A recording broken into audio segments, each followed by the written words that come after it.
السلام علیکم ورحمۃ اللہ وبرکاتہ۔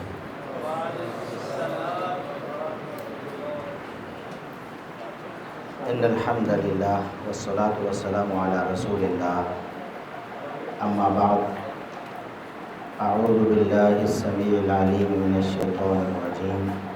من ہمزہ ونفخہ ونفثہ، بسم اللہ الرحمن الرحیم۔ یا ایھا الذین آمنوا اتقوا اللہ وکونوا مع الصادقین۔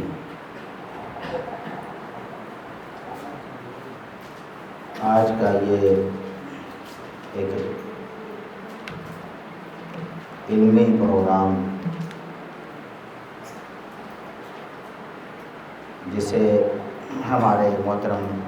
بھائیوں نے، فاضل شیوخ نے منعقد کیا ہے،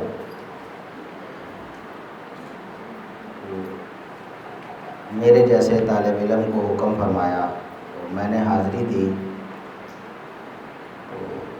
مجھے یہ اندازہ نہیں تھا کہ ہمارے جو کبار شیوخ میں سے شیخ محترم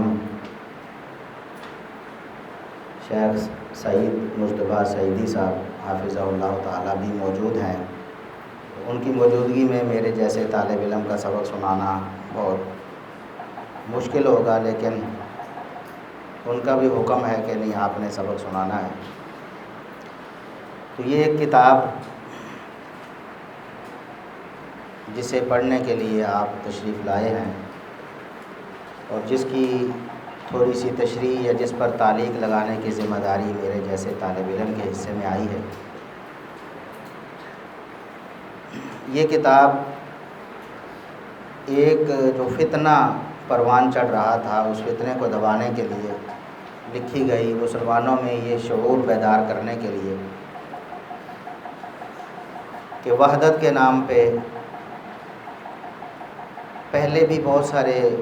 موقعوں پہ لوگوں نے آوازیں اٹھائیں، وحدت ادیان کا بھی مسئلہ اٹھا ہماری امت میں، تو وحدت مسالک ہمارے بھی ملک میں اس طرح کے پروگرام منعقد ہوتے ہیں، اس طرح کی تحریکیں اٹھتی ہیں کہ تمام مسالک کو ایک پلیٹ فارم پہ لایا جائے، ان کے اندر اتحاد اور یگانگت ہو، اختلاف ختم کیا جائے۔ تو ایسے ہی مصر میں ایک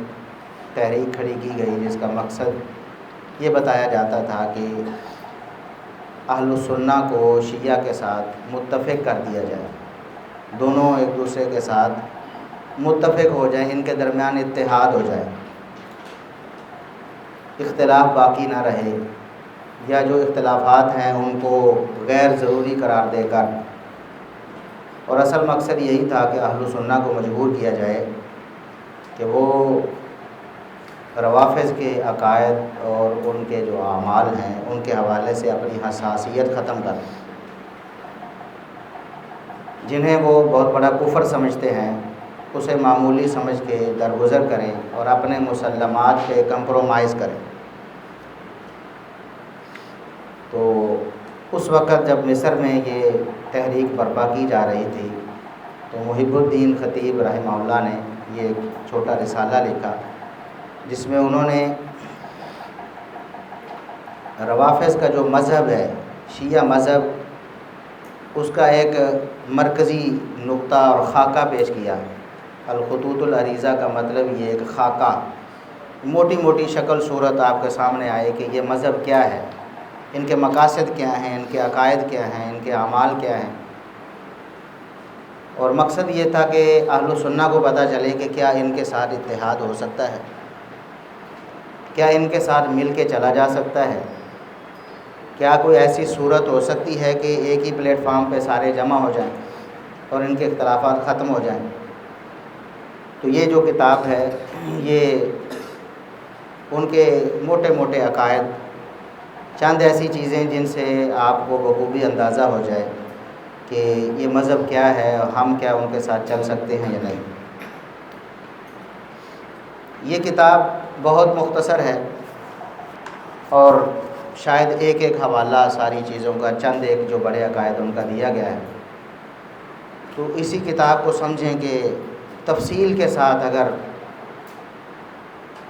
طوالت کے ساتھ ایک ایک چیز کو الگ الگ جزیات کے ساتھ رقم کیا ہے تو وہ شیخ علامہ احسان الہی ظہیر شہید رحمہ اللہ تعالیٰ نے اپنی کتاب اشیاء و سنہ میں یہ بھی کہا گیا کہ اس کتاب کا کسی نے جواب دینے کی کوشش کی، یا یہ اس کتاب میں جو ایک تاثر دیا گیا ہے کہ اہل سنہ اور رفض جو ہے یہ اکٹھے نہیں ہو سکتے، یا شاید اس کتاب میں جو بیانات ہیں وہ درست نہیں ہیں، ایسا تاثر دینے کی کوشش کی، تو پھر علامہ شہید رحمہ اللہ تعالیٰ نے وہ کتاب بڑی تفصیل کے ساتھ لکھی۔ اس سے پہلے بھی ہمارے بر صغیر میں ایک بڑی مشہور معروف کتاب لکھی گئی تحفہ اثنا عشریہ کے نام سے، بہت معروف کتاب ہے، ہر لائبریری میں ملے گی۔ اس کتاب میں بھی بڑی تفصیل کے ساتھ اس مذہب کو ڈسکس کیا گیا، لیکن اس دور کے تقاضوں کے مطابق یا اس دور کے اسلوب کے مطابق اس میں حوالہ جات نہیں، یہ جو ضرور بتایا گیا کہ ان کا یہ نظریہ ہے، یہ عقیدہ ہے، اور اس کا رد بھی کیا گیا بڑی تفصیل کے ساتھ، بڑے باریک بینی سے نقطے بھی بیان کیے گئے ان کے رد میں، لیکن وہ حوالہ جات جو ایگزیکٹ ان کی کتابوں سے عبارات یا اس طرح بہت کم ہیں، چند ایک حوالے ہیں، مثال کے طور نہج البلاغہ کی کچھ عبارات یا اصول کافی کی، وہ بھی بغیر حوالہ دیے صرف عبارت نقل کی، لیکن اس کتاب میں باقاعدہ کتاب کا حوالہ بھی اور اس کی طبع بھی، سن تالیف بھی، سن اشاعت بھی، وہ ساری چیزیں، اور پھر علامہ رحمہ اللہ تعالیٰ نے تو پھر ہر چیز کو بڑی تفصیل کے ساتھ ان کی کتابوں سے نکال کے بیان کیا۔ بہرحال یہ کتاب اپنی جگہ پر ایک بہت اہمیت کی حامل ہے کہ یہ بہت مختصر ہے اور ایک اجمالی خاکہ جو ہے اس مذہب کا آپ کے سامنے آ جاتا ہے، اسی لیے اس کا نام الخطوط العریضہ رکھا کہ یہ ایک خاکہ ہے جس کو انگلش میں آؤٹ لائن کہتے ہیں، آؤٹ لائن، موٹی موٹی کسی چیز کے بارے میں معلومات جو ہیں وہ اس کتاب میں دی گئی ہیں۔ تو یہ کتاب ہم انشاءاللہ پڑھیں گے، بھائی قرات کریں گے، اور میں تھوڑی بہت جو تعلیق ہے اس کے اوپر وہ ساتھ ساتھ لگاتا جاؤں گا، اور انشاءاللہ یہ کتاب ہم مکمل کریں گے۔ الحمد لله رب العالمين، والصلاة والسلام على أشرف الأنبياء والمرسلين نبينا محمد وعلى آله وصحبه أجمعين، أما بعد، اللهم اغفر لنا ولشيخنا وللحاضرين۔ قال الكاتب الإسلامي الكبير السيد محمد محب الدين الخطيب رحمه الله تعالى في كتابه الخطوط العريضة للأسس التي قام عليها دين الشيعة الإمامية الاثني عشرية، موضوع التقريب بين المذاهب والفرق الإسلامية. التقريب بين المسلمين في تفكيرهم واقتناعاتهم واتجاهاتهم وأهدافهم من أعظم مقاصد الإسلام،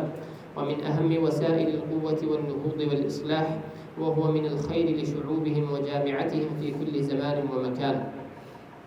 والدعوة إلى هذا التقريب إذا كانت بريئة من الغرض ولا يترتب عليها في تفاصيلها ضرر يطغى على ما يرجى من نفعها، فإن على كل مسلم أن يستجيب لها وأن يتعاون مع المسلمين على إنجاحها. وقد كثر الحديث في السنوات الأخيرة عن هذه الدعوة، ثم تطور التأثر به وبها حتى بلغ الأزهر، وهو أشهر وأضخم معهد ديني لأهل السنة المنتسبين إلى المذاهب الفقهية الأربعة،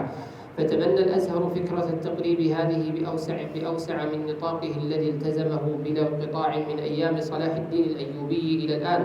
فخرج الأزهر عن ذلك النطاق إلى رغبته في التعرف إلى المذاهب الأخرى، وفي طليعتها مذهب الشيعة الإمامية الاثني عشرية، ولا يزال الأزهر حتى هذه الساعة في بداية هذا الطريق. لذلك كان هذا الموضوع الخطير جديرا بالبحث والدراسة والعرض من كل مسلم له إلمام به ووقوف على ما يلابسه وما يؤدي إليه من عوارض ونتائج. ولما كانت المسائل الدينية بطبيعتها شائكة، فإن معالجتها ينبغي أن تكون بحكمة وبصيرة وسداد، وأن يكون المتصدي لدراستها على بينة من دخائلها وعلى نور من الله وإنصاف في التحري والحكم، لتؤدي هذه المعالجة الغرض المطلوب منها، ولتنتج النتائج النافعة إن شاء الله. تو خطیب رحمہ اللہ فرماتے ہیں کہ مسلمانوں کے مابین اتحاد، یگانگت ان کی فکر میں اور ان کے اہداف و مقاصد میں، یہ تو بہت اچھی بات ہے اور یہ اسلام کے بڑے مقاصد میں سے ہے، اور ان کے معاشرے کے لیے بھی اور ان کی جامعیت کے لیے بھی ہر دور میں اور ہر جگہ پر اس کی ضرورت ہے کہ مسلمان آپس میں اتحاد اور اتفاق کے ساتھ رہیں اور اپنے اختلافات کو ختم کریں. اور اگر یہ جو اتحاد و اتفاق کی دعوت ہے کسی دنیاوی مقصد سے خالی ہو تو اس میں تعاون کرنا اور ایک دوسرے کے ساتھ اس میں مل کے چلنا یہ بہت ہی اچھی بات ہے، اور یہ ہر مسلمان پر ضروری ہے کہ وہ اس میں تعاون کرے مسلمانوں کے اتحاد و اتفاق میں. تو ان آخری سالوں میں جب یہ کتاب لکھی گئی ہے، ان سالوں میں، آخری سالوں میں یہ بحث جو مسلمانوں کو آپس میں اتفاق اور اتحاد سے رکھنے کے لیے جو شروع ہوئی تھی، یہ جامعہ ازہر تک پہنچی، جو مصر کا ایک بڑا نامی گرامی ادارہ تھا. اور مذاہب اربع، چونکہ وہاں لوگ جو ہے وہ کسی نہ کسی مذہب سے وابستہ ہیں، تو چاروں مذاہب سے وابستہ لوگ اس جامعہ میں پڑھنے پڑھانے والے ہیں. تو جامعہ ازہر نے اس کام کا ذمہ لیا، اس کام کو کرنا چاہا کہ ہم اتحاد امت میں اپنا کردار ادا کریں. وہ اتحاد امت سے آگے جا کے دیگر مذاہب کے ساتھ اتحاد کی باتیں بھی انہوں نے شروع کی، لیکن ابتدا اسی سے ہوئی کہ شیعہ کے ساتھ اہل سنہ کا جو اتحاد و اتفاق ہے وہ کیسے ممکن ہے اور اس کے لیے کوشش کرنی چاہیے. تو کہتے ہیں کہ جب یہ معاملہ چونکہ ہمارے دین سے تعلق رکھتا ہے تو اس لیے اس میں غور و فکر کرنا اور اس کے نفع و نقصان کو دیکھنا یہ بہت ضروری ہے، کیونکہ ہر مسلمان اس سے لازمی طور پر فائدہ یا نقصان اٹھائے گا، اور اس کے نتیجے میں کچھ ہو سکتا ہے نقصانات ہوں، تو ان سے بچنا بھی ضروری ہے. تو اس لیے ان چیزوں کو بڑے غور و فکر سے اور بہت گہرائی سے دیکھنے کی ضرورت ہے کہ کن بنیادوں پہ ہمارا اتفاق و اتحاد ہوگا اور اس کے پھر آگے فوائد اور نقصانات کیا ہیں. تو اس لیے یہ کتاب لکھی ہے تاکہ اس طرف جانے سے پہلے اس کے جو نتائج ہیں، جو فوائد ہیں، جو نقصانات ہیں، ان کو اچھی طرح سمجھ لیا جائے. وأول ما نلاحظه في هذا الأمر وفي كل أمر له علاقة بأكثر من طرف واحد أن من أقوى أسباب نجاحه أن يكون هناك تجاوب بين الطرفين أو الأطراف ذات العلاقة به. ونضرب لذلك مثلا بمسألة التقريب بين أهل السنة والشيعة، فقد لوحظ أنه أنشئت لدعوة التقريب بينهما دار في مصر ينفق عليها من الميزانية الرسمية لدولة شيعية، وهذه الدولة الشيعية الكريمة آثرتنا بهذه المكرمة فاختصتنا بهذا السخاء الرسمي وظنت بمثله على نفسها وعلى أبناء مذهبها، فلم تسخ مثل هذا السخاء لإنشاء دار تقريب في طهران أو قم أو النجف أو جبل عامل أو غيرها من مراكز الدعاية والنشر للمذهب الشيعي. وہ فرماتے ہیں کہ سب سے پہلے تو ہمیں یہ غور کرنا چاہیے کہ جہاں بھی اتفاق و اتحاد کی بات ہوتی ہے تو دونوں طرف، اگر اتفاق و اتحاد دو گروہوں میں ہونا ہے تو دونوں آگے بڑھیں، دونوں اس میں تعاون کریں، اور اگر زیادہ لوگ ہیں، دو سے زیادہ فریق ہیں، تو ہر فریق جو ہے اس میں برابر کا قدم اٹھائے. تو سب سے پہلے تو ہم کہتے ہیں کہ بطور مثال یہ بات سمجھیں کہ شیعہ سنی کے درمیان جو اتفاق و اتحاد کی بات ہو رہی ہے اس میں صرف اور صرف جو اہل السنہ کا ایک مرکز ہے مصر، وہاں پر ایک ادارہ کھولا گیا اور وہاں پر یہ تحریک چلائی گئی کہ اہل السنہ اور شیعہ کے مابین اتفاق و اتحاد ہونا چاہیے، جبکہ ایران اور عراق اور دیگر جو علاقے ہیں، تہران، قم، نجف وغیرہ، وہاں پر ایسی کوئی تحریک نہیں چلائی گئی کہ وہاں شیعہ کو قائل کیا جائے کہ وہ اہل السنہ کے ساتھ اتفاق و اتحاد کریں اور ان کے عقائد اور ان کے جو اعمال ہیں یا ان کا جو منہج ہے اس کے ساتھ وہ رواداری اختیار کریں. ایسا کیوں نہیں ہوا؟ تو اس کا مطلب ہے کہ یہ یک طرفہ کارروائی ہے، یہ صرف اور صرف اہل السنہ کو بے حس کرنے کے لیے یا ان کو اپنے عقائد و اعمال پر کمپرومائز کرنے کے لیے آمادہ کرنے کی سازش ہے، اور اس پر وہ مال بھی خرچ کر رہے ہیں، اور مال سارا کا سارا جو ہے وہ ایک شیعہ اسٹیٹ کی طرف سے آ رہا ہے۔ تو کہتے ہیں کہ اس چیز سے بھی ہمیں سمجھنا چاہیے کہ کیا یہ واقعی امت کی اصلاح کا ایک درد ہے کسی کے دل میں کہ وہ اس لیے امت کو ایک کرنا چاہتا ہے۔ اگر ایسا ہوتا تو جیسے سنی اکثریت والے علاقے میں ایک ایسا ادارہ قائم کیا گیا، تو اسی طرح شیعہ اکثریت والے علاقوں میں بھی ایسے ادارے قائم کیے جاتے، تب پتہ چلتا کہ واقعی کوئی ایسا ایک جذبہ ہے کہ امت کی اصلاح جس میں مقصود ہے۔ وإن مراكز النشر هذه للدعاية الشيعية صدر عنها في السنين الأخيرة من الكتب التي تهدم فكرة التباهم والتقريب ما تقشعر منه الأبدان، ومن ذلك كتاب اسمه الزهراء في 3 أجزاء نشره علماء النجف، وقالوا فيه عن أمير المؤمنين عمر بن الخطاب رضي الله عنه أنه كان مبتلا بداء لا يشفيه منه إلا ماء الرجال، وقد رأى ذلك الأستاذ البشير الإبراهيمي شيخ علماء الجزائر عند زيارته الأولى للعراق. فالروح النجسة التي يصدر عنها مثل هذا الفجور المذهبي هي أحوج إلى دعوة التقريب من حاجتنا نحن أهل السنة إلى مثل ذلك.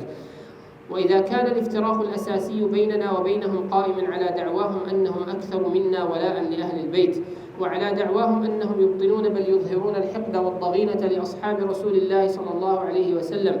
الذين قام الإسلام على أكتافهم إلى درجة أن يقولوا مثل هذا الكلام القذر عن أمير المؤمنين عمر بن الخطاب، فقد كان الإنصاف يقتضي أن يبدأوا هم بتخفيف إحنتهم وضغينتهم عن أئمة الإسلام الأولين، وأن يشكروا لأهل السنة موقفهم النبيل من آل البيت وعدم تقصيرهم بشيء من واجبات الإجلال والتكريم لهم، إلا أن يكون تقصيرنا نحن آل البيت في أننا لم نتخذهم آلهة نعبدهم مع الله كما هو المشاهد في مشاهدهم القائمة في الناحية الأخرى التي يراد التقريب بيننا وبينها۔ وہ فرماتے ہیں کہ جہاں سے یہ دعوت اٹھ رہی ہے یا یہ امت کا درد اٹھ رہا ہے کہ امت کو ایک ہونا چاہیے، اور مصر میں جہاں سنی اکثریت ہے وہاں پر یہ تحریک چلائی جانی چاہیے کہ شیعہ سنی اتحاد ہونا چاہیے، تو وہاں سے ایک کتاب ایسی شائع ہوتی ہے انہی ایام میں، اسی دور میں جب کہ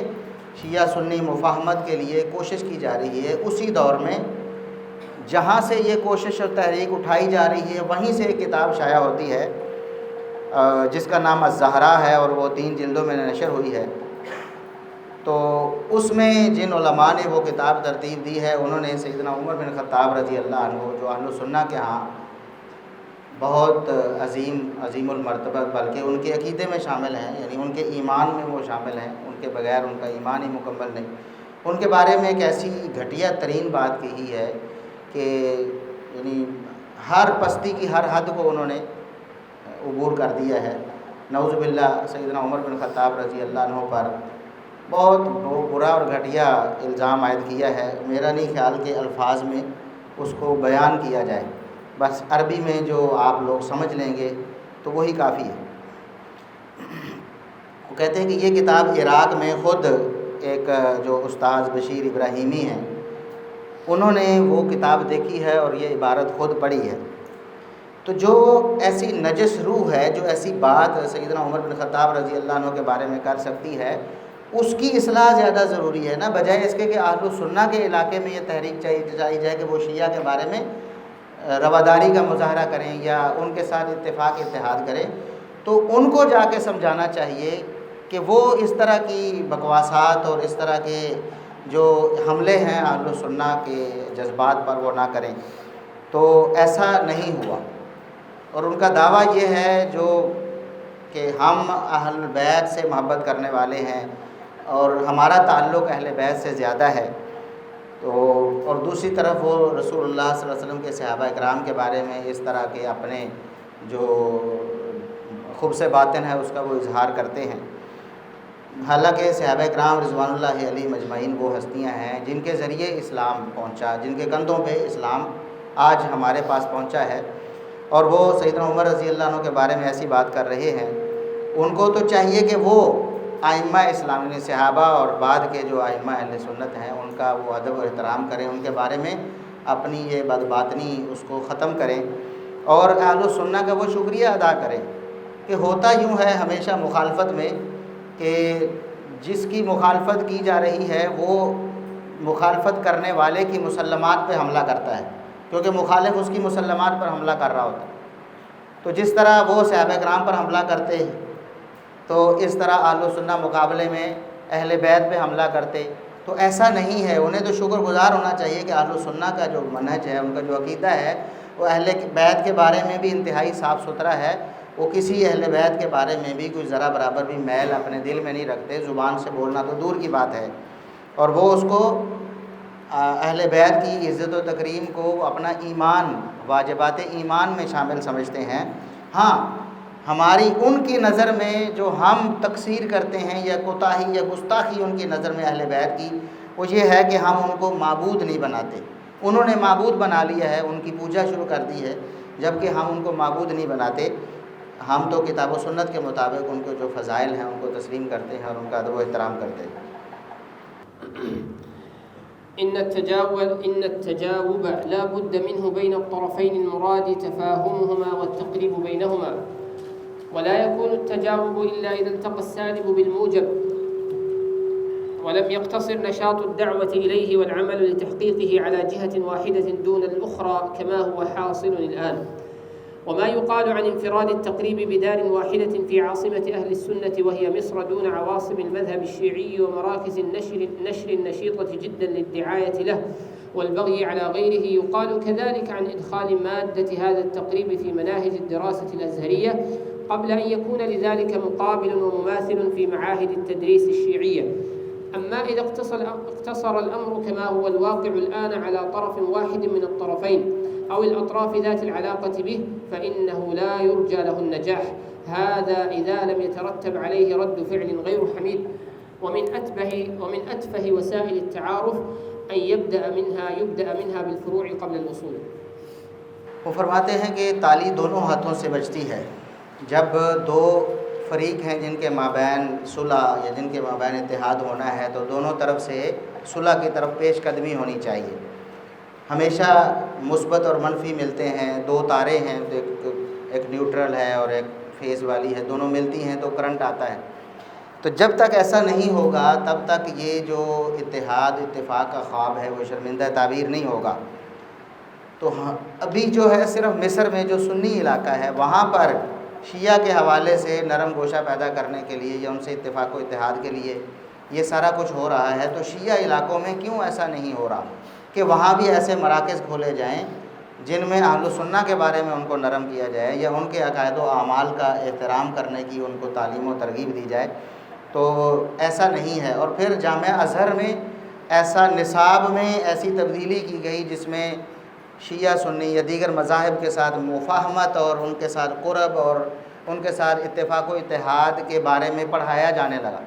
تو وہ کہتے ہیں کہ یہ کیسی سوچ ہے کہ دوسری طرف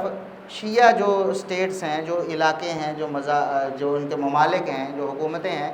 وہاں پر ایسا کوئی نہیں کہ اہل السنہ کے بارے میں ان کو پڑھایا جائے کہ آپ ان کے ساتھ اتحاد اتفاق کریں یا ان کے مسلمات کا آپ احترام کریں۔ تو ایسا نہیں ہے۔ اس کا مطلب ہے کہ یہ یک طرفہ کارروائی ہے، صرف اہل السنہ کو متاثر کرنے کی کوشش کی جا رہی ہے۔ جب ایسا ہوتا ہے کہ دو فریق ہوتے ہیں یا زیادہ ہوتے ہیں جن کا آپس میں اتفاق و اتحاد ہونا ہے، تو ایک فریق قدم بڑھاتا ہے اور دوسرا پیچھے اپنے قدم کر لیتا ہے، تو وہاں کوئی نتیجہ برآمد نہیں ہوتا اور کامیابی نہیں ہوتی۔ تو ہمیشہ کوشش یہی ہونی چاہیے کہ جب اتفاق و اتحاد ہوتا ہے تو وہ فروع سے بڑھ کر اصول کے بارے میں پہلے طے کیا جائے کہ اصول کیا ہیں، یعنی اتفاق و اتحاد کن اصولوں پہ ہونا ہے، کون سے ایسے عقائد اور اعمال ہیں جو دشمنی کا سبب بنتے ہیں، جو افتراق کا سبب بنتے ہیں، سب سے پہلے انہی پر بات کی جائے۔ الفقه الإسلامي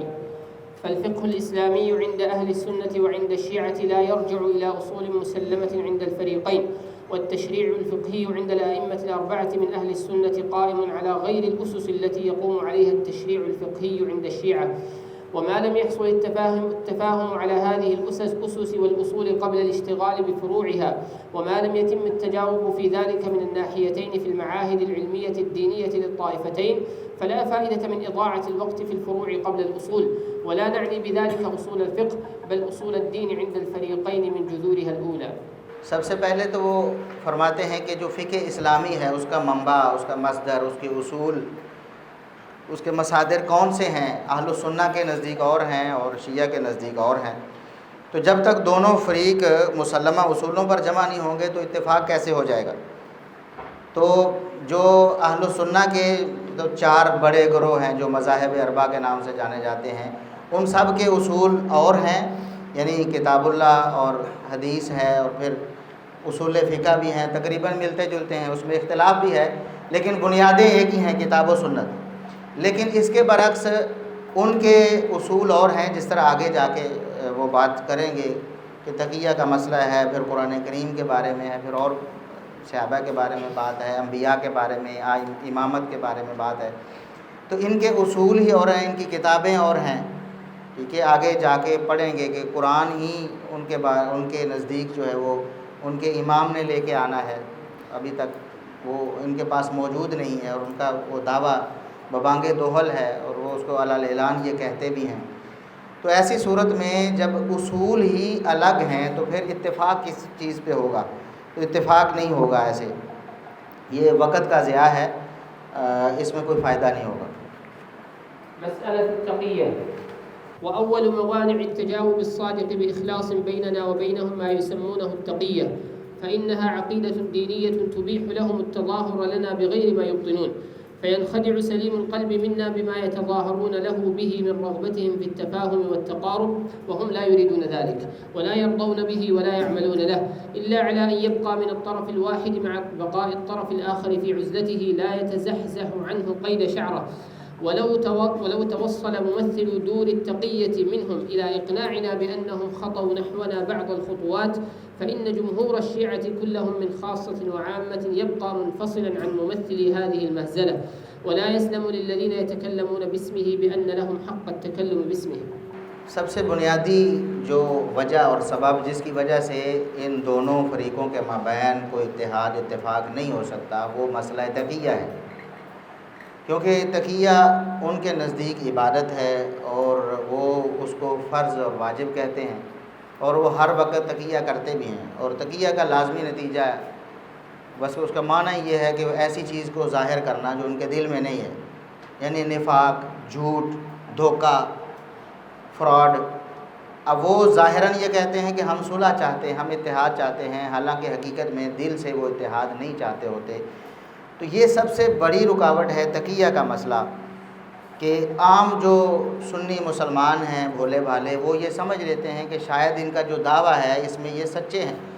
یہ صدقے دل سے یہ چاہتے ہیں کہ مسلمانوں کا آپس میں اتفاق و اتحاد. ہمارے ہاں بھی تحریکیں چلتی ہیں، اب نام ہی وحدت المسلمین اس طرح رکھا جاتا ہے،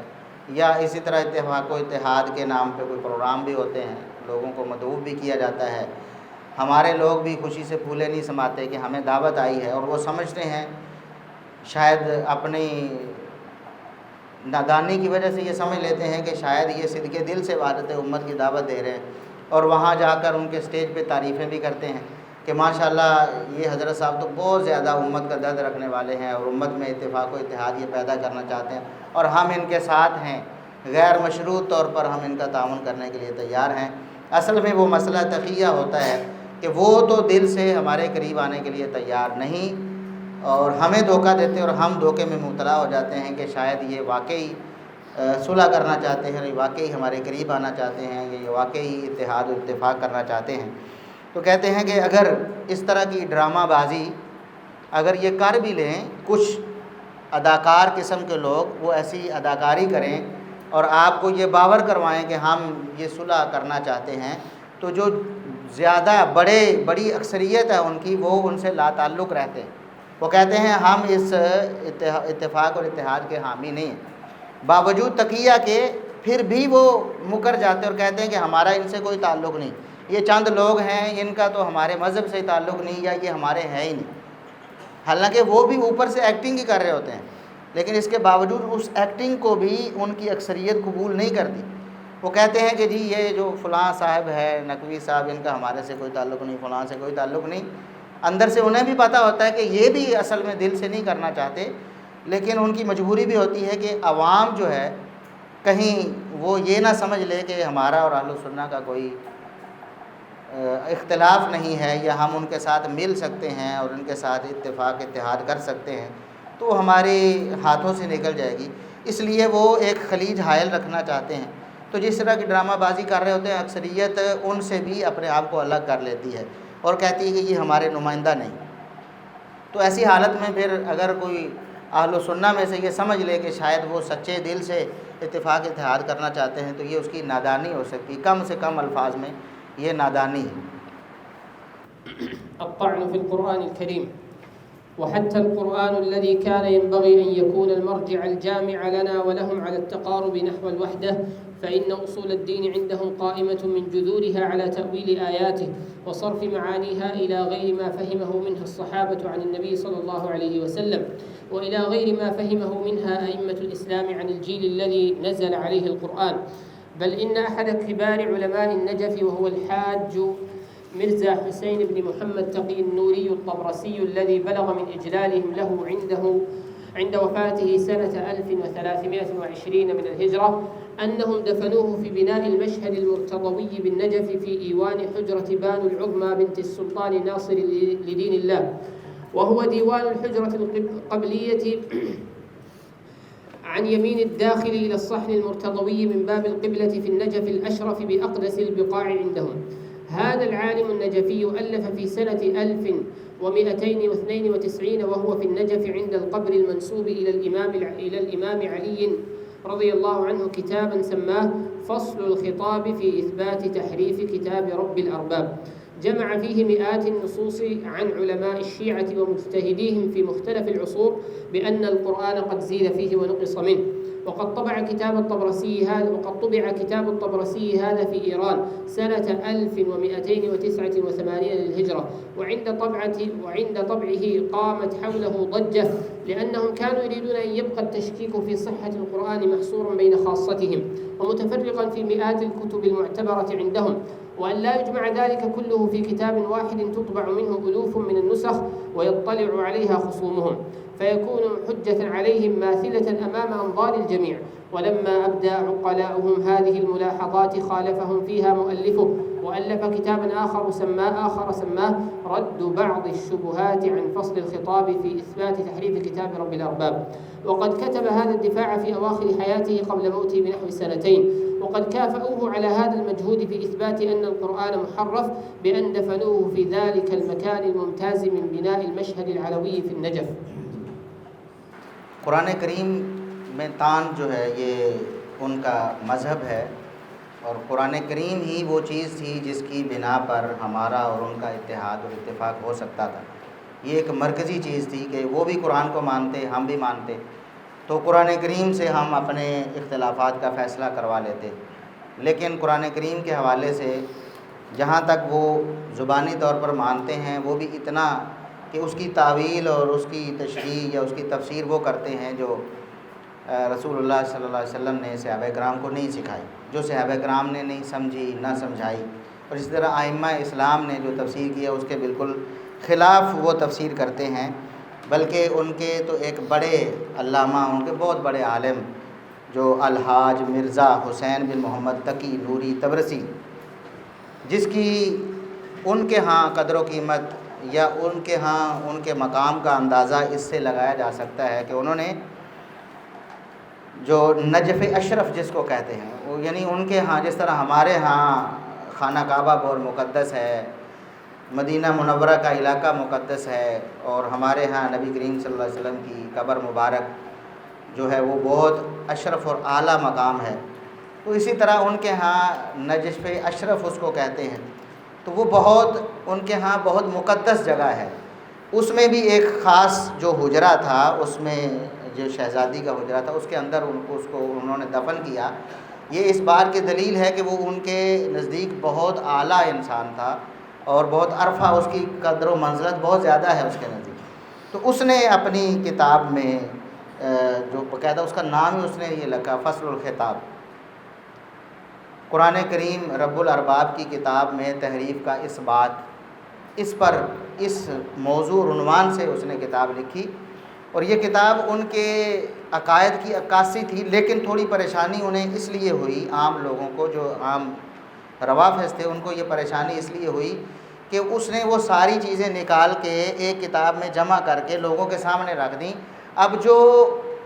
اہل السنہ ہیں وہ اس کو دلیل بنائیں گے کہ دیکھو ہم جب کہتے تھے کہ آپ قرآن کریم کی تحریف کے قائل ہیں تو آپ نہیں مانتے تھے، آپ ان کی کوئی اور انکار کر دیتے تھے، تقیہ سے کام لیتے تھے، دیکھو تمہارے ایک بڑے عالم نے پوری کتاب لکھ کر دے دی ہے، امت کے سامنے رکھی ہے۔ تو اس لیے انہیں پریشانی ہوئی، وقتی طور پر انہوں نے اس پر پریشانی کا اظہار کیا اور انکار بھی کیا۔ وہ نہیں چاہتے تھے کہ اس طرح کھل کے ان کے عقائد قرآن کریم کے حوالے سے لوگوں کے سامنے آئیں۔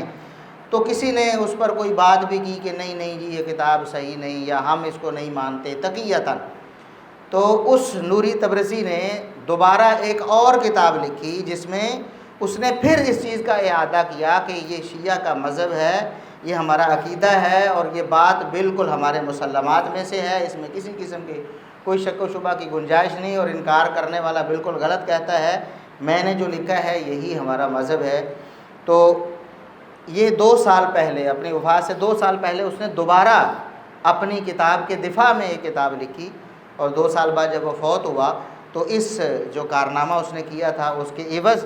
انہوں نے اس کو اپنی سب سے مقدس جگہ میں دفن کیا۔ گویا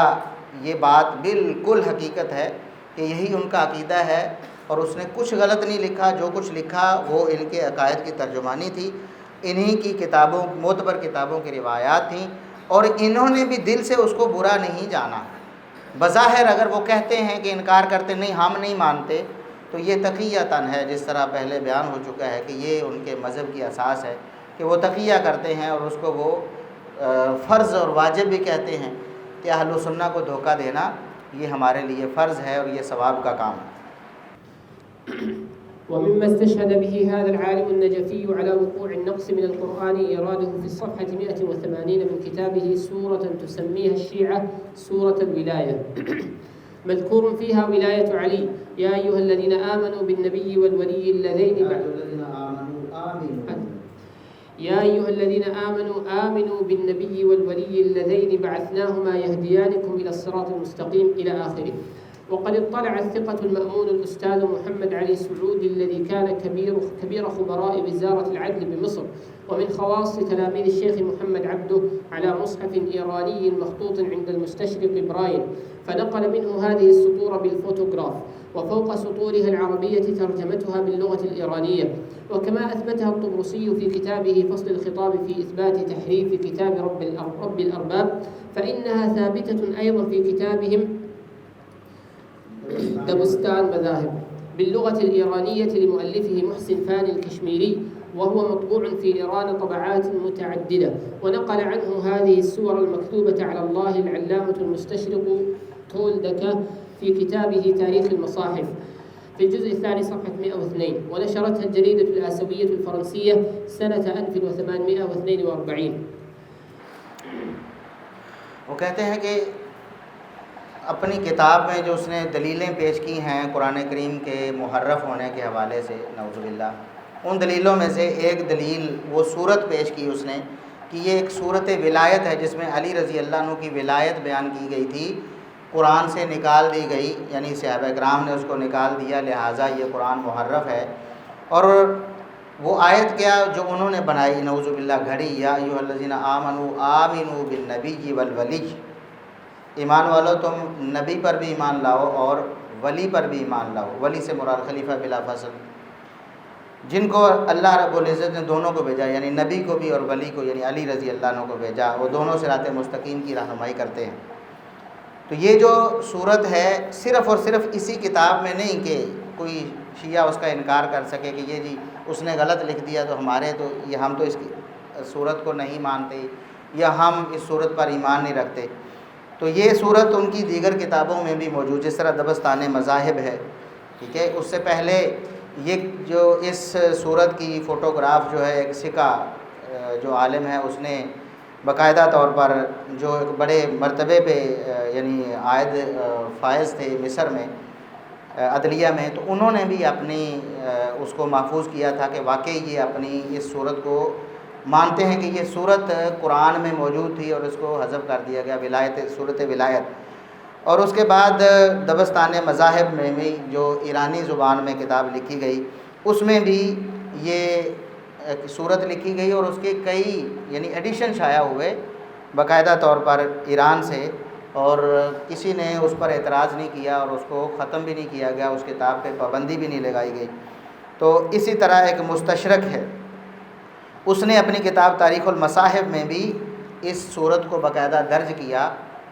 کہ یہ صورت جو ہے یہ شیعہ کا دعویٰ ہے کہ یہ صورت ولایت ہے جو قرآن کریم سے حذف کر دی گئی۔ اور مستشرقین کا تو کام ہی یہ ہے کہ وہ اسلام پر اعتراض کرتے ہیں، قرآن کریم کو مشکوک بنانے کے لیے انہیں یہ دلیل مل گئی گویا کہ خود اسلام کا دعویٰ کرنے والے اس بات کے اقراری ہیں کہ قرآن کریم میں تبدیلی ہو گئی ہے، تحریف ہو گئی ہے۔ اب بعض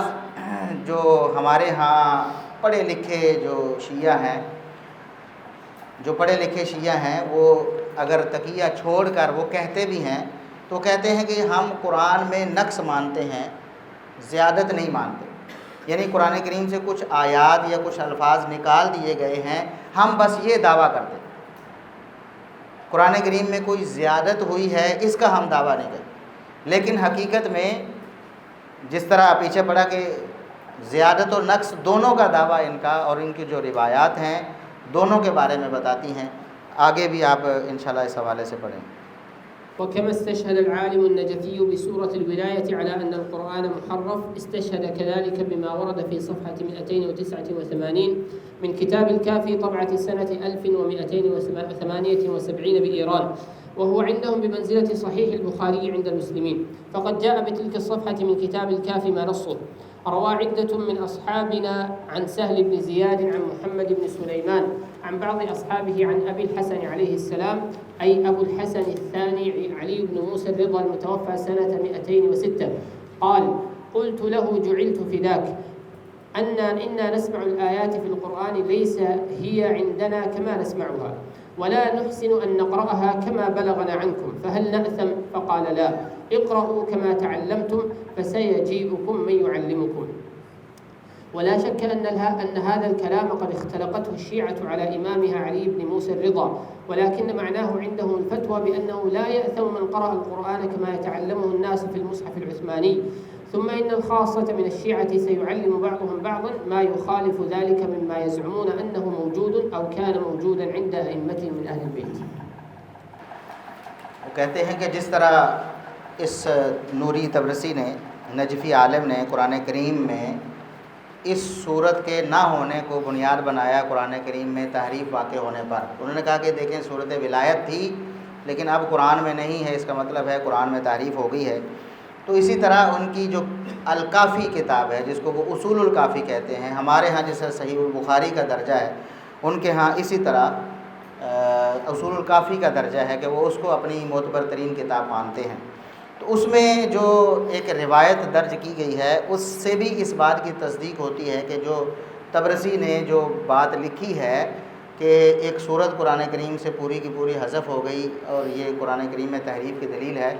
تو باقی جو شیعہ ہیں ان سے پہلے جو علماء ہیں اور بعد کے بھی علماء وہ بھی اس بات کو مانتے ہیں، کیونکہ یہ روایت جو انہوں نے درج کی ہے امام علی بن موسیٰ الرضا کی طرف منسوب کر کے، اور یقیناً ہمیں تو اس بات کا یقین ہے کہ یہ ان سے منسوب ہے، ان پر جھوٹ باندھا گیا ہے، کیونکہ اہل بیت کے جو افراد تھے ان کا یہ عقیدہ اور نظریہ نہیں تھا، یہ تو انہوں نے گھڑ کر ان کی طرف جھوٹ منسوب کیا۔ تو پوچھنے والے نے امام رضا سے پوچھا کہ ہمیں کچھ ایسی آیات سننے کو ملتی ہیں کہ جو ہم پہلے سنتے تھے اس طرح نہیں ہیں، یعنی آج ہمارے سامنے وہ آیات اس طرح آتی ہیں کہ ہم نے کسی اور طرح پڑھا ہے، کسی اور طرح سنا ہے، تو ہمیں پڑھنے میں دشواری پیش آتی ہے۔ آپ ہمیں بتاتے ہیں تو ہمیں پڑھا نہیں جاتا، کیونکہ ہم نے جب پڑھا ہوا ہے وہ اور ہے، آپ کچھ اور پڑھتے ہیں، تو کیا اس سے ہم گناہ گار ہو جائیں گے؟ یہ ایک چیز کو رٹا لگایا ہوتا ہے نا، اب رٹا لگایا ہے تو اس کے الٹ پڑھنا بہت مشکل ہو جاتا ہے، تو کیا ہمارے اگر زبان سے اگر اسی طرح ادا ہو جائے جس طرح ہم نے پہلے پڑھا تھا سنا تھا تو کیا ہم گناہ گار ہوں گے؟ تو انہوں نے کہا کہ نہیں، گناہ گار نہیں ہوں گے آپ، کیونکہ آپ کو تو کوشش کے باوجود آپ نے تو چونکہ رٹا ہوا ہے، اسی طرح بھی پڑھ لیں گے تو وہی جو تقیہ والی بات ہے وہاں لائے گے تو آپ گناہ گار نہیں ہوں گے۔ لیکن ان قریب ایسا شخص آئے گا جو آپ کو اس کی صحیح تعلیم دے گا کہ آپ نے کیسے پڑھنا ہے، یعنی جو آپ نے پڑھا ہے وہ ہے غلط لیکن آپ اس کو اسی طرح پڑھ سکتے ہیں۔ ان قریب ایک آنے والا آئے گا جو آپ کو اس کی تعلیم دے گا، یعنی صحیح قرآن پڑھائے گا۔ تو یہ بات تو ہمیں تو اس بات میں کوئی شک نہیں کہ یہ شیعہ کی گڑھنت ہے انہوں نے، لیکن اس سے یہ بھی پتہ چلتا ہے کہ ان کا فتویٰ یہ ہے کہ اگر کوئی مصحف عثمانی پڑھتا ہے جو قرآن اصل قرآن ہے تو ان کے نزدیک پڑھنا جائز ہے۔ اس لیے ہمیں اس بات سے دھوکہ نہیں کھانا چاہیے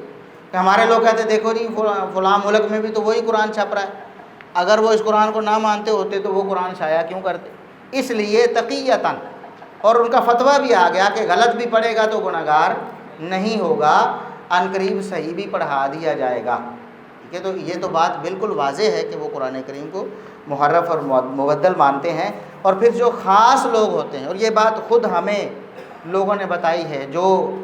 اس مذہب کو رافضیت کو چھوڑ کر ان کو اللہ رب العزت نے ہدایت دی، اہل سنہ میں شامل ہوئے، وہ بتاتے ہیں کہ عام طور پر لوگوں کو یہ بات نہیں بتائی جاتی، لیکن خاص مجلسوں میں یہ بات دو ٹوک طور پر بتائی جاتی ہے کہ یہ جو قرآن ہے یہ درست نہیں اور ہمارا اس پر ایمان نہیں ہے، لیکن ہم تقیتاً ایسا کرتے ہیں، لوگوں کے سامنے اس چیز کا اظہار کرتے ہیں کہ ہم اس قرآن کو مانتے ہیں۔ والمقارنة بين هذا القرآن المزعوم الذي يسر به بعضهم إلى بعض ولا يجهرون به عملا بعقيدة التقية، وبين ذاك القرآن المعلوم والشائع المرسوم في المصحف العثماني هي التي ألف حسين بن محمد تقي النوري الطبرسي كتابه فصل الخطاب في إثبات تحريف كتاب رب الأرباب للقيام بها. ومهما تظاهر الشيعة بالبراءة من كتاب النوري الطبرسي عملا بعقيدة التقية، فإن الكتاب ينطوي على مئات النصوص عن علمائهم في كتبهم المعتبرة يثبت بها أنهم جازمون بالتحريف ومؤمنون به، ولكن لا يحبون أن تثور الضجة حول عقيدتهم هذه في القرآن. ويبقى بعد ذلك أن هناك قرآنين أحدهما عام معلوم والآخر خاص مكتوم، ومنه سورة الولاية، وهم بذلك يعملون بالكلمة التي افتروها على إمامهم علي بن موسى الرضا: اقرأوا كما تعلمتم فسيجيئكم من يعلمكم۔ کہتے ہیں کہ ایک قرآن جو ہمارے ہاں موجود ہے، سیدنا عثمان رضی اللہ عنہ نے جو پوری دنیا میں تقسیم کروایا مصحف، ایک وہ ہے، اور ایک قرآن جس کا یہ آپس میں ایک دوسرے کو مخفی طور پر بتاتے ہیں کہ ہمارا قرآن کوئی اور ہے، اس کے درمیان فرق جو ہے وہ واضح ہے۔ یہ ان کے نوری طبرسی نے جو کتاب لکھی ہے وہ اس فرق کو واضح کرتی ہے، وہ بتاتی ہے، اگرچہ یہ انکار کریں کہ نہیں نوری طبرسی کو ہم نہیں مانتے، تو اس نے تو اپنی طرف سے کچھ نہیں لکھا، اس کی کتاب میں تو ان کے بڑے اور پہلے علماء کی جو نصوص ہیں یا ان کی عبارات ہیں وہ موجود ہیں، تو جس سے پتہ چلتا ہے کہ یہ شروع سے ہی قرآن کریم کے حوالے سے یہ عقیدہ رکھتے ہیں، قرآن کریم کو نہیں مانتے اور تحریف کا عقیدہ رکھتے ہیں۔ لیکن یہ اس بات سے پریشان ہوتے ہیں کہ اگر یہ بات عام ہو جاتی ہے لوگوں کے سامنے تو پھر ان کے لیے پریشانی کا سبب بنے گی، تو تقیتاً جو ہے وہ اس کو مانتے ہیں۔ وہ کہتے ہیں کہ یہ عام قرآن ہے اور ایک خاص ہے جو چھپا ہوا ہے، اور اسی میں صورت ولایت بھی ہے، اسی میں صورت ولایت ہے، اور وہ جو عام طور پر تقیہ کرتے ہوئے ہمارے سامنے جو پڑھتے پڑھاتے ہیں وہ اپنے امام موسیٰ الرضا، علی بن موسیٰ الرضا کی طرف جو انہوں نے جھوٹ منسوب کیا اس پر عمل کرتے ہیں کہ جس طرح تمہیں پڑھایا گیا ہے تم پڑھتے رہو، گناہ گار نہیں ہوگے۔ تو عوام اسی طرح پڑھتی ہے جس سے لوگ شاید دھوکہ کھاتے ہیں کہ ان کا قرآن بھی وہی ہے۔ ومما تزعم الشيعة أنه أسقط من القرآن آية وجعلنا عليا صهرك، زعموا أنها أسقطت من سورة ألم نشرح، وهم لا يخجلون من هذا الزعم مع علمهم بأن سورة ألم نشرح مكية، ولم يكن علي صهرا للنبي صلى الله عليه وسلم بمكة، وإنما كان صهره الوحيد فيها العاص بن أبي الربيع الأموي الذي أثنى عليه صلوات الله عليه على منبر مسجده النبوي لما أراد علي أن يتزوج بنت أبي جهل على فاطمة، فشكت ذلك فاطمة إلى أبيها صلوات الله عليه، وإذا كان علي صهرا للنبي صلى الله عليه وسلم على إحدى بناته فقد جعل الله عثمان بن عفان صهرا على ابنتيه الاثنتين،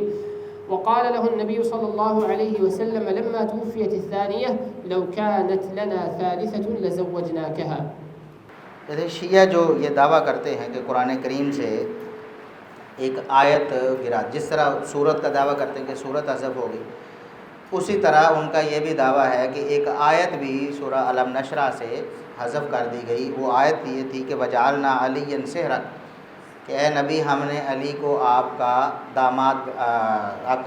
بنا دیا ہے۔ تو گویا علی رضی اللہ عنہ کی فضیلت یہ ثابت کرنا چاہتے ہیں اور یہ کہنا چاہتے ہیں کہ قرآن سے یہ آیت صحابہ اکرام نے علی رضی اللہ عنہ کے بغض میں حذف کر دی تھی۔ علم نشرہ صورت میں یہ آیت موجود تھی۔ تو حالانکہ انہیں پتہ ہے کہ یہ آیت مکی ہے، پھر بھی وہ کبھی شرم نہیں کرتے اس بات میں کہ اپنے اس جھوٹ سے پیچھے ہٹ جائیں۔ جب پتہ چل جائے کہ یہ آیت مکی ہے اور مکہ میں علی رضی اللہ عنہ نبی کریم صلی اللہ علیہ وسلم کے داماد بنے ہی نہیں تھے، مکہ میں جو آپ صلی اللہ علیہ وسلم کی بیٹی کی شادی ہوئی تھی تو اس وقت تو داماد جو ہے نا وہ ابو العاص بن ربیع تھے، العاص بن ربیع اموی تھے، جن کی رسول اللہ صلی اللہ علیہ وسلم نے برسر ممبر مدینہ میں تعریف فرمائی تھی مسجد نبوی کے ممبر پر۔ اور اس وقت جب علی رضی اللہ عنہ نے ارادہ کیا کہ وہ سیدہ فاطمہ رضی اللہ عنہا سے کے ہوتے ہوئے ابو جہل کی بیٹی سے نکاح کر لیں، تو سیدہ فاطمہ رضی اللہ عنہا نے شکایت کی، تو نبی کریم صلی اللہ علیہ وسلم نے پھر ان کی تعریف کی کہ ابو العاص بن ربیع جو ہیں وہ اچھے داماد ثابت ہوئے ہیں، انہوں نے ہمیشہ وفاداری کی ہے، ان کی طرف سے ہمیشہ سکھ ملا ہے۔ یہ بات آپ صلی اللہ علیہ وسلم ان کی تعریف میں ارشاد فرمائی۔ اگر یہ آیت ہوتی تو ان کے لیے ہوتی کہ العاص بن ربیع جو ہیں وہ اللہ نے ان کو آپ کا داماد بنا دیا، کیونکہ اس وقت تو داماد وہی تھے، اس وقت تو علی رضی اللہ عنہ داماد نہیں تھے۔ علی رضی اللہ عنہ کے ساتھ سیدہ فاطمہ رضی اللہ عنہ کی شادی ہوئی ہے ہجرت کے بعد، اور یہ بات تو یعنی مشہور و معلوم ہے اور کوئی بھی اس کا انکار نہیں کر سکتا۔ ہماری کتابوں میں بھی ایسے صحیح بخاری میں بھی موجود ہے وہ واقعہ سارا، سیدنا علی رضی اللہ عنہ کے ساتھ جب رخصتی سیدہ فاطمہ رضی اللہ عنہ کی ہوئی وہ واقعہ بھی موجود ہے، اور وہ واقعہ جو ہے وہ ہجرت کے بعد کا ہے۔ اور شیعہ بھی اس چیز کو ثابت نہیں کر سکتے کہ یہ ہجرت سے پہلے کا واقعہ ہو، تو مکی دور میں نازل ہونے والی صورت میں کیسے یہ آیت آ سکتی تھی؟ لیکن یہ بات سمجھنے کے باوجود بھی ہٹ درمی ہے، بے شرمی ہے کہ پھر بھی کہتے ہیں کہ یہ آیت قرآن میں تھی تو وہ نکال دی گئی۔ اور اگر ایسا ہوتا، یہ فضیلت قرآن میں بیان ہونا ہوتی تو سیدنا عثمان رضی اللہ عنہ جن کے عقد میں 2 بیٹیاں یکے بعد دیگرے رسول اللہ صلی اللہ علیہ وسلم کی آئیں تو ان کے بارے میں آیت نازل ہوتی۔ وہ دو بیٹیوں کے داماد تھے، تو رسول اللہ صلی اللہ علیہ وسلم کی طرف منسوب ایک روایت ہے جو میرے علم کے مطابق اس کی کوئی صحیح سند معلوم نہیں ہے کہ اگر کوئی دوسری بیٹی ہو تیسری ہوتی تو ہم اس کا بھی نکاح کر دیتے۔ اس حوالے سے ایک 10 والی روایت بھی ہے، ایک 40 والی روایت بھی ہے، لیکن ان میں سے کوئی ثابت نہیں، واللہ عالم۔ ويزعم عالمهم أبو منصور أحمد بن علي بن أبي طالب الطبرسي أحد مشايخ ابن شهر آشور المتوفى سنة 588 في كتابه الاحتجاج على أهل اللجاج أن عليا قال لأحد الزنادقة ولم يذكر اسمه: وأما ظهورك علي تناكر قوله تعالى: وإن خفتم ألا تقسطوا في اليتامى فانكحوا ما طاب لكم من النساء وليس يشبه القسط في اليتامى نكاح النساء ولا كل النساء يتامى فهو ما قدمت ذكره من إسقاط المنافقين من القرآن بين القول في اليتامى وبين نكاح النساء من الخطاب والقصص أكثر من ثلث القرآن۔ کہتے ہیں کہ ان کا ایک عالم ہے ابو منصور احمد بن علی بن ابی طالب طبرسی، جو ابن شہر آشوب ان کا مشہور مصنف ہے، اس کا استاذ ہے۔ اس نے اپنی کتاب میں یہ دعویٰ کی، ایک روایت لکھی کہ علی رضی اللہ عنہ نے ایک زندیق سے کہا، اس کا نام نہیں لکھا وہ زندیق کون تھا، علی رضی اللہ عنہ نے اس سے کہا کہ یہ جو آیت ہے وَإِنْ خِفْتُمْ أَلَّا تُقْسِطُوا فِي الْيَتَامَى فَانكِحُوا مَا طَابَ لَكُم مِّنَ النِّسَاءِ، یہ جو آیت ہے یہ آپ جو بات کر رہے ہیں یہ آیت اس کا انکار کرتی ہے، یہ آیت اس کے خلاف ہے۔ وہ جو مصنف ہے شیعہ وہ یہ کہتا ہے کہ یہ جو قرآن کریم میں آیت ہے کہ فَانْكِحُوا مَا طَابَ لَكُم مِّنَ النِّسَاءِ، بات ہو رہی پیچھے یتیموں کی. اگر تم یتیموں کے بارے میں انصاف نہ کرنے کا خدشہ رکھتے ہو تو جتنی عورتوں سے تم نکاح کرنا چاہتے ہو پھر آزاد عورتوں سے نکاح کرو. اگر یتیم جو کفالت میں ہوتے ہیں، عورت ایک لڑکی اگر آپ کی کفالت میں تھی تو خطرہ ہے کہ آپ اس سے انصاف نہیں کر سکیں گے حق مہر وغیرہ دینے میں، یا وہ مانگ نہیں سکے گی شرمندہ ہوتے ہوئے کہ اس نے میری کفالت کی ہے، تو پھر تم آزاد عورتوں سے نکاح کرو. تو وہ کہتا ہے کہ یتیموں کا جو انصاف ہے اس کا عورتوں کے نکاح کے ساتھ کیا تعلق ہے؟ ہمیں تو سمجھ آ رہا ہے کہ یتیموں سے نکاح کو یعنی جو بندہ اس بات کا خوف رکھتا ہے کہ یتیم سے نکاح کرے گا تو انصاف نہیں کر سکے گا، وہ آزاد عورت سے نکاح کرے. وہ کہتے ہیں ہمیں یہ بات سمجھ نہیں آتی کہ یتیموں سے نکاح میں انصاف کرنے کا آزاد عورتوں سے نکاح سے کیا تعلق ہے. ساری عورتیں یتیم بھی نہیں ہوتی کہ یہ کہا جائے کہ یتیموں سے اگر آپ کو خطرہ ہے کہ آپ ان سے انصاف نہیں کر سکیں گے تو آزاد عورتوں سے. تو کہتے ہیں یہ بے جوڑ ہے، یہ بات بے جوڑ ہے. اس کے درمیان میں بہت زیادہ آیات تھیں، بہت زیادہ قصے تھے، بہت زیادہ واقعات تھے قرآن کریم میں جس کو نعوذ باللہ منافقین نے حذف کر دیا. وہ مصنف کہتا ہے فَهُوَ مَا قَدَّمْتُ ذِكْرَهُ، جو میں پہلے بیان کر چکا ہوں نا کہ صحابہ نعوذ باللہ ان کو منافق کہہ رہا ہے کہ انہوں نے قرآن کریم سے حذف کر دیا. یہاں بھی وہی معاملہ سرزد ہوا ان سے کہ انہوں نے یہ دو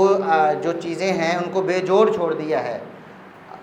اور یتیموں سے نکاح اور آزاد عورتوں سے نکاح. ٹھیک ہے، یتیموں کے حق میں انصاف نہ کرنے کا خدشہ ہونا اور عورتوں سے نکاح، یہ دو بے جوڑ باتیں ہیں. ان کے درمیان میں اصل میں بہت ساری آیات تھیں اور بہت زیادہ قصے تھے قرآن کریم میں جن کو نعوذ باللہ صحابہ کرام نے، جن کو وہ منافق کے نام سے یاد کرتا، انہوں نے نکال دیا ہے. کہتے ہیں کہ یتیموں کے بارے میں جو بات ہے اور عورتوں کے نکاح کے درمیان میں بہت سارا خطاب، یعنی اللہ رب العزت کے بہت زیادہ احکامات تھے جو نکال دیے گئے، بہت زیادہ قصے تھے وہ بھی نکال دیے. کہتے وہ اتنے تھے کہ ثلث قرآن سے زیادہ ہوتے، یعنی 10 پاروں سے زیادہ تو یہاں ہی حذف ہو گیا ہے اس ایک آیت جو بے جوڑ ہے ان کے بقول نعوذ باللہ. تو اب آگے آپ اندازہ کر سکتے ہیں کہ قرآن کریم کے حوالے سے ان کا کیا عقیدہ ہے کہ یہ صرف ایک ان کے عالم کی بات نہیں بلکہ یہ ان کا ہمیشہ سے یہ عقیدہ ہے اور وہ یہی عقیدہ رکھتے ہیں، لیکن تقیۃً اس کا اظہار نہیں کرتے. كذبهم حتى على علي، وهذا من كذبهم على علي رضي الله عنه بدليل أنه لم يعلن في مدة خلافته على المسلمين هذا الثلث الساقط من القرآن في هذا الموضع منه، ولم يأمر المسلمين بإثباته والاهتداء بهديه والعمل بأحكامه. کہتے ہیں کہ یہ علی رضی اللہ عنہ پر بھی بہتان ہے، جھوٹ باندھا گیا، یعنی قرآن کریم میں تحریف کی جو بات کی گئی ہے یہ علی رضی اللہ عنہ پر بھی جھوٹ باندھا گیا، کیونکہ انہوں نے مسلمانوں پر اپنی خلافت کے دوران ایسی کوئی بات نہیں کی. ان کے بقول کم از کم ثلث قرآن تو یہاں ہی حذف ہو گیا ہے، تو اس کو بازیاب کروانے کے لیے یا اس کو قرآن کریم میں درج کرنے کے لیے یا لوگوں کو بتانے کے لیے علی رضی اللہ عنہ نے پھر کوئی کوشش نہیں کی. نعوذ باللہ یہ علی رضی اللہ عنہ کے حق میں بھی ان کی بدگمانی ہے، اور مسلمانوں کی خیرخواہی علی رضی اللہ عنہ نے ان کے بقول نہیں کی کہ وہ بتاتے کہ یہ قرآن کریم جو ہے نا ثلث اس کا حذف ہو گیا ہے تو اس کو دوبارہ لکھا جائے یا دوبارہ جمع کیا جائے، یا یہ آیات تھیں علی رضی اللہ عنہ نے نہیں بتایا. تو یہ گویا علی رضی اللہ عنہ پر بھی انہوں نے جھوٹ باندھا ہے. فرحة المبشرين. وعند ظهور كتاب فصل الخطاب في إثبات تحريف كتاب رب الأرباب وانتشاره في الأوساط الشيعية وغيرها في إيران والنجف والبلاد الأخرى قبل 87 سنة وهو مشحون بالعشرات والمئات من أمثال هذه الأكاذيب على الله وصفوة خلقه، استبشر به المبشرون من أعداء الإسلام وترجموه بلغاتهم. ذكر ذلك محمد مهدي الأصفهاني الكاظمي في الجزء الثاني من كتابه أحسن الوديعة، وهو ذيل على كتابهم روضات الجنات. کہتے ہیں کہ جو مشنری تھے عیسائی مشنری وہ بہت خوش ہوئے ان کی کتابیں اور ان کی یہ عبارات پڑھ کر، کیونکہ ان کو اپنا جو مقصد ہے وہ آسان ہوتا ہوا نظر آئے. وہ یہ اعتراض کرتے تھے، عیسائی جو مشنری، ان کے جو لوگ کام کرنے والے اسلام کے خلاف اپنی عیسائیت کی نصرانیت کی تعلیم لوگوں کو دینے والے، وہ یہ کوشش کرتے تھے کہ قرآن کریم کو مشکوک اور محرف ثابت کریں، تاکہ ان پر جو اعتراض آتا ہے کہ ان کی تورات انجیل وغیرہ محرف ہے، اس حوالے سے لوگ ان سے دور ہوتے ہیں، تو وہ قرآن کریم میں بھی شک ثابت کر کے اپنا کچھ دفاع کر سکیں۔ تو وہ لوگ پھر خوش ہو گئے اس بات پہ، انہیں بڑی فرحت ملی کہ مسلمانوں میں سے ایک گروہ جو اپنے آپ کو اسلام کی طرف منسوب کرتا ہے، وہ یہ بات یعنی ان کا کام وہ کرنے کے لیے تیار ہے، اور وہ کہتا ہے کہ قرآن کریم میں تحریف واقع ہوئی ہے۔ تو کہتے ہیں کہ یہ جو کتاب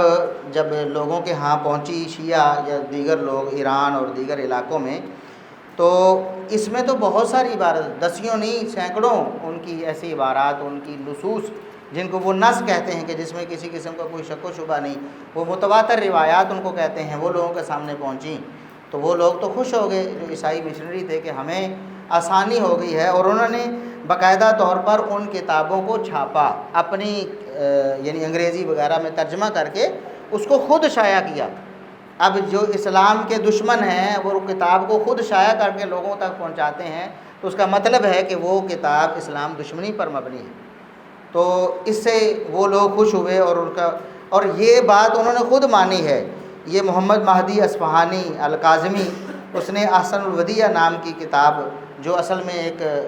سمجھ لیں کہ ایک ذیل تھا، ایک کتاب کا حاشیہ تھا، تعلیق تھی، روضات الجنات، اس میں اس نے اقرار کیا ہے کہ عیسائی مشنری نے اس کتاب کو شائع کیا ہے اور اس کو آگے تقسیم بھی کیا ہے، اس کے ترجمے بھی کروائے۔ وهنالك نصان صريحان في بخاريهم الذي يسمى الكافي للكليني، الأول منها في الصفحة 54 منه طبعة سنة 1278 بإيران، وهو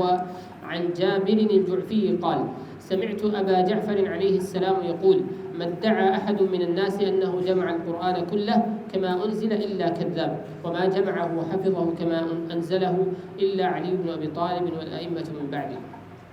کہتے ہیں کہ یہاں دو صریح نصوص جو ہم پیش کرتے ہیں ان کی کتاب اصول کافی سے، جو جس طرح ہمارے ہاں بخاری کا درجہ ہے تو گویا ان کی وہ صحیح بخاری ہے، یعنی درجے کے اعتبار سے ان کے ہاں وہ معتبر ترین کتاب ہے۔ تو پہلی عبارت، پہلی جو روایت انہوں نے درج کی ہے اصول کافی میں موجود ہے۔ جابر جوفی کہتا ہے کہ میں نے ابو جعفر علیہ السلام سے سنا کہ جو شخص بھی کوئی بھی شخص یہ دعویٰ نہیں کر سکتا کہ جس طرح قرآن نازل ہوا ہے میرے پاس موجود ہے، یا میں نے وہ حفظ کر لیا ہے، یا میں نے اس کو جمع کر لیا ہے، اگر کوئی ایسا دعویٰ کرے گا تو وہ کذاب ہوگا، بہت بڑا جھوٹا ہوگا۔ کہتے ہیں قرآن کریم کو جس طرح نازل ہوا تھا اس طرح جمع اور حفظ صرف سیدنا علی رضی اللہ عنہ نے کیا ہے، اور ان کے بعد جو ائمہ معصومین ہیں انہوں نے کیا ہے، ان کے علاوہ کسی نے اصل قرآن جو جس طرح نازل ہوا تھا اس طرح جمع اور حفظ نہیں کیا۔ تو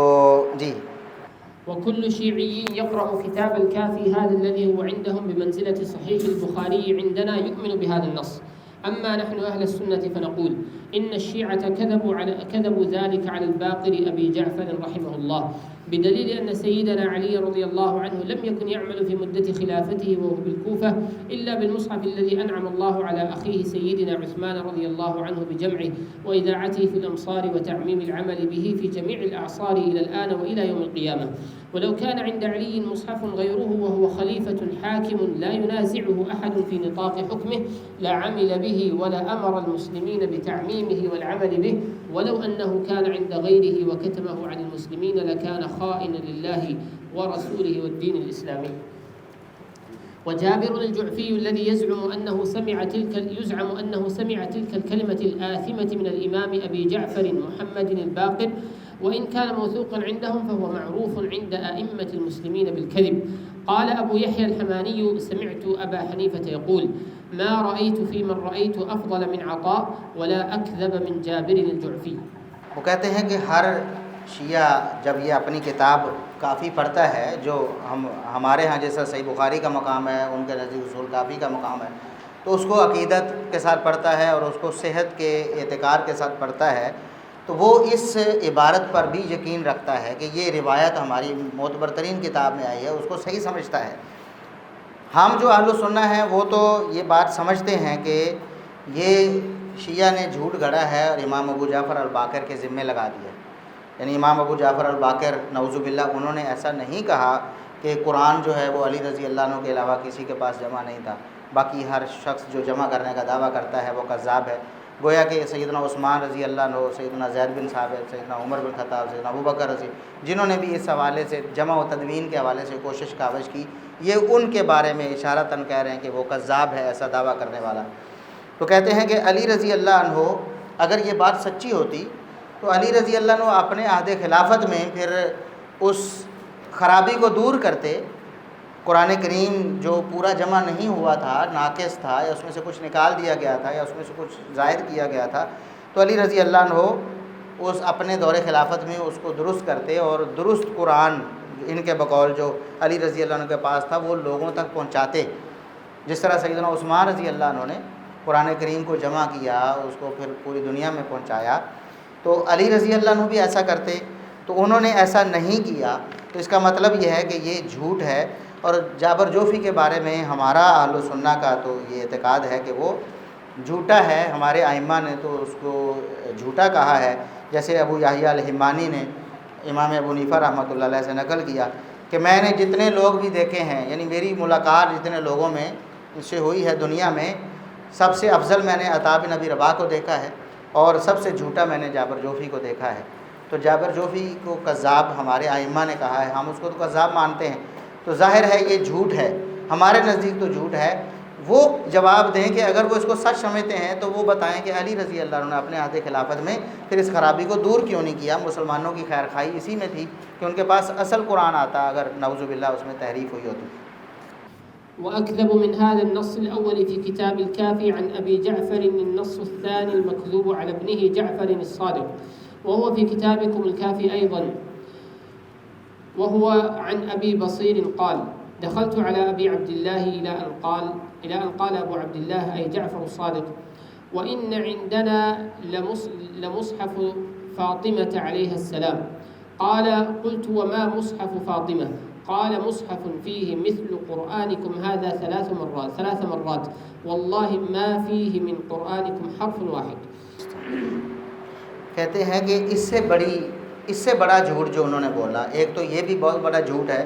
اس سے بھی بڑی جسارت قرآن کریم پر انہوں نے یہ کی. وہ یہ بھی الکافی میں درج ہے، ان کی جو معتبر ترین کتاب ہے، کہ ابو جعفر الصادق، ان کے جعفر الصادق، ابو جعفر الباقر کے بیٹے جعفر الصادق سے انہوں نے منسوب کیا کہ انہوں نے کہا کہ ہمارے پاس مصحف فاطمہ ہے. ان سے پوچھا گیا کہ مصحف فاطمہ کیا ہے؟ تو انہوں نے کہا کہ مصحف فاطمہ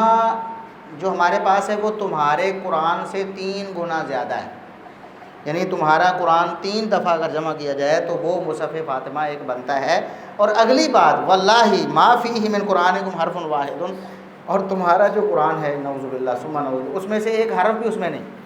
نعوذ باللہ ثم نعوذ باللہ. کتنی بڑی جسارت ہے کہ یہ جو قرآن مسلمانوں کے پاس محفوظ ہے، کہتے ہیں اس میں سے ایک حرف بھی اس میں نہیں ہے اصل قرآن. گویا کہ یہ سارا کا سارا نعوذ باللہ ثم نعوذ باللہ. تو یعنی یہ صرف نقص ہی نہیں، زیادت بھی مانتے ہیں، کیونکہ جو مصحف فاطمہ کا جو دعویٰ کیا گیا اصول کافی میں، اس میں تو ایک لفظ بھی اس قرآن سے بھی نہیں ہے، ایک حرف بھی نہیں ہے. تو اس کا مطلب یہ ہے کہ وہ یہ سارا کا سارا قرآن نعوذ باللہ خود گھڑ کر لوگوں نے بنا لیا، یہ ان کا اعتقاد ہے. تو نعوذ باللہ ثم نعوذ باللہ. تو یہ مصحف فاطمہ یہ اب بھی اس کے چرچے ہیں. ابھی پچھلے دنوں میں بھی ایک شیعہ نے یہ دعویٰ کیا ہوا تھا کہ اس نے پتہ نہیں کون سی لائبریری میں ایک جو نسخہ ہے وہ قرآن کا دریافت کیا ہے، ایک نسخہ قرآن کا دریافت کیا ہے، اور اس سے ہمارے مذہب کو تقویت ملتی ہے کہ قرآن کریم میں نعوذ باللہ کوئی تحریف ہوئی ہے. ویسے تو وہ کہتے ہیں کہ وہ ابھی منظر عام پہ نہیں آیا، وہ انتظار کر رہے ہیں کہ ان کا کوئی جو آنے والا ہے اس نے لے کر آنا ہے. تو مختلف باتیں ہیں. بہرحال اس بات میں سب متفق ہیں، نعوذ باللہ قرآن کریم میں تحریف واقع ہو گئی. هذه النصوص الشيعية المكذوبة على أئمة أهل البيت قديمة العهد، وقد سجلها محمد بن يعقوب الكليني الرازي في كتاب الكافي قبل أكثر من 1000 سنة، وهي أقدم منه لأنه يرويها عن أسلافه من أعلام الكذب مهندسي بناء التشيع. ويوم كانت إسبانيا تحت سلطان العروبة والإسلام كان الإمام أبو محمد بن حزم يتناظر مع قسسها في نصوص كتبهم ويقيم لهم الحجج على تحريفها بل ضياع أصولها، فكان أولئك القسس يحتجون عليه بأن الشيعة قرروا أن القرآن أيضا محرف، فأجابه ابن حزم بأن دعوى الشيعة ليست حجة على القرآن ولا على المسلمين لأن الشيعة غير مسلمين. کہتے ہیں کہ یہ جو نصوص ہیں، جو یہ روایات ہیں، یہ اہل بیت کے افراد پر گھڑی گئی ہیں. ائمہ اہل بیت نے کبھی ایسا نہیں کہا، اور یہ جو انہوں نے روایات گھڑی ہیں یہ آج کل کی بات نہیں، 100-200 سال بعد پہلے کی بات بھی نہیں، بلکہ بہت پرانی ہیں. اب یہ جو اصول کافی ہے کلینی کی، اب یہ 1000 سال سے زائد عرصہ اس کو گزر گیا ہے اس کو لکھے ہوئے، اور اس نے خود اپنی طرف سے نہیں لکھی بلکہ اپنے اساتذہ سے اور اپنے شیوخ سے ان کو روایت کیا ہے. تو اس کا مطلب ہے یہ اس سے بھی پرانا ہے ان کا یہ دعویٰ کہ قرآن کریم میں نعوذ باللہ تحریف ہوئی ہے. تو اس کا مطلب ہے کہ جو انجینئر تشیع کا مذہب گھڑ رہے تھے، بنا رہے تھے، اس کی بنیادیں اٹھا رہے تھے، انہوں نے ہی یہ ساری چیزیں اس کے اندر ڈالی ہیں. یہ نئی نہیں ہیں، بعد میں وجود میں نہیں آئیں بلکہ شروع سے ہی اس کی بنیادوں میں شامل ہیں. اور کہتے ہیں کہ اس دور میں جب یہ جو یورپ کا علاقہ ہے، اسپین وغیرہ کا، یہ اسلام کے حکومت کے تحت تھا، تو امام ابن حزم رحمہ اللہ تعالیٰ یہ عیسائیوں کے مشنریوں سے، ان کے علماء سے مناظرے کرتے تھے اور ان پر حجت قائم کرتے تھے کہ تمہاری کتابیں محرف اور مبدل ہیں، ان میں تبدیلیاں ہو گئی ہیں، یہ دیکھو یہ نسخہ اور ہے، وہ اور ہے، وہ اور ہے. تو وہ آگے سے کاؤنٹر دلیل دیتے تھے، الٹ دلیل دے کر امام ابن حزم رحمۃ اللہ علیہ کو یہ دلیل دیتے تھے اپنے مذہب کو بچانے کے لیے کہ تمہارے مسلمانوں نے اس بار کا اقرار کیا کہ قرآن بھی محرف ہے، ہماری کتابوں میں اگر تعریف ہو گئی ہے تو کیا ہوا، تم نے بھی مان لیا ہے، مسلمانوں نے مانا ہے کہ ہمارے قرآن جو ہے وہ محرف ہے. تو ابن حزم رحمۃ اللہ علیہ نے اس وقت ان کو جواب دیا کہ شیعہ کا قرآن کریم کے بارے میں دعویٰ قابل قبول نہیں، کیونکہ قرآن تو مسلمانوں کا ہے، شیعہ مسلمان نہیں. یہ اس وقت انہوں نے ان کو جواب دیا تھا، اور یہی جواب بنتا تھا، یہی جواب بنتا ہے نا. اس کے علاوہ ہمارے پاس کوئی اور جواب نہیں ہے، کیونکہ کوئی مسلمان یہ دعویٰ نہیں کر سکتا کہ قرآن کریم میں تحریف واقع ہوئی.